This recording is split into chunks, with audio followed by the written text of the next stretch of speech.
ഗ്രാമിക ന്യൂസിലേക്ക് സ്വാഗതം. CPM മുൻ ജില്ലാ കമ്മിറ്റി അംഗം മനു തോമസിന് പോലീസ് സംരക്ഷണം ഏർപ്പെടുത്തി. മനുവിന്റെ വീടിനും വ്യാപാര സ്ഥാപനങ്ങൾക്കും സംരക്ഷണം നൽകാനാണ് നിർദ്ദേശം നൽകിയിരിക്കുന്നത്. ഇത് സംബന്ധിച്ച് ജില്ലാ പോലീസ് മേധാവി ആലക്കോട് പോലീസിന് നിർദ്ദേശം നൽകി. രഹസ്യാന്വേഷണ റിപ്പോർട്ടിന്റെ അടിസ്ഥാനത്തിലാണ് പോലീസ് നീക്കം. മനു തോമസിന് ഫേസ്ബുക്കിലൂടെ ഭീഷണി സന്ദേശങ്ങൾ ലഭിച്ചിരുന്നു.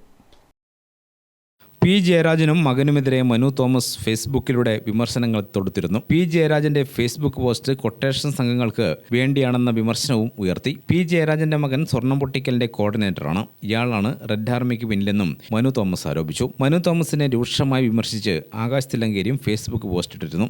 കൊട്ടേഷൻ സംഘങ്ങളുടെ വധഭീഷണിയുണ്ടെന്നും മനു തോമസ് മാധ്യമങ്ങളോട് പ്രതികരിച്ചിരുന്നു. അതേസമയം പി ജയരാജനുമായി വ്യക്തിപരമായ പ്രശ്നങ്ങളില്ലെന്നും അദ്ദേഹം പറഞ്ഞിരുന്നു. ആരെയും പേടിച്ച് പറയേണ്ടത് പറയാതിരിക്കില്ലെന്നും മനു തോമസ് പറഞ്ഞു. ചിലരുടെ സംരക്ഷണം കിട്ടിയതിനാലാണ് കൊട്ടേഷൻ സംഘങ്ങൾ വളർന്നത്. ഇന്ന് കൊട്ടേഷൻ സംഘങ്ങൾ പാർട്ടിക്ക് തന്നെ തലവേദനയായി. പാർട്ടി ഇത് തിരിച്ചറിഞ്ഞ് പരിശോധിക്കാൻ തീരുമാനിച്ചിട്ടുണ്ടെന്നും മനു പറഞ്ഞു. എന്നാൽ പാർട്ടി നടപടി ഫലപ്രാപ്തിയിൽ എത്തിയിട്ടില്ലെന്നും അദ്ദേഹം ദൃശ്യമാധ്യമങ്ങളോട് പ്രതികരിച്ചു. News desk Gramika.